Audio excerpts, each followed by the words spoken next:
আসসালামু আলাইকুম। আশা করি সবাই ভালো আছেন।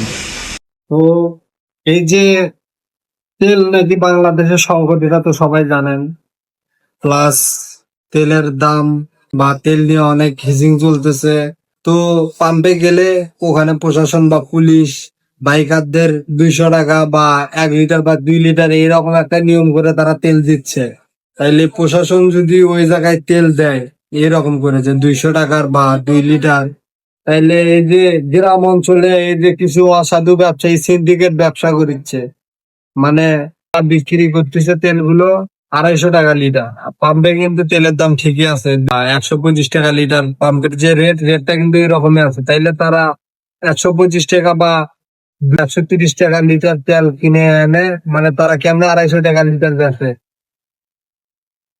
মানে এগুলো কি কেমনে কি ব্যবসা? তাহলে ওই জায়গায় তেলগুলো তারা ছোট ছোট ব্যবসায়ী বা দোকানদার তারা তেলগুলো কেমনে পাচ্ছে?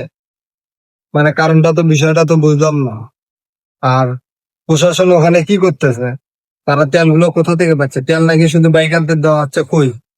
আমি সকালবেলা গেছি মহিমাগঞ্জে, আসার সময় মানে আমার বাইক 2 দিন ধরে বাসায় পড়ে আছে। আমি আসার সময় এক দোকানে বললাম, মানে পরিচিত দোকানে তো, তা দোকানদারকে বললাম তেল কি আনছেন, বলতেছে হ্যাঁ। কয় টাকা লিটার? তো বললো 250 টাকা লিটার। পর আমার তেল 240 টাকা রাখছে 1 লিটার তেল। তাহলে তারা 1 লিটার তেলে 100 থেকে 120 টাকা বা 150 টাকা ইনকাম করতেছে। মানে তাইলে এগুলো কি রকম ব্যবসা হচ্ছে? তাহলে প্রশাসন, পুলিশ তারা কি করতেছে তেলের পাম্পে? তাদের তো কোনো কাজ নাই।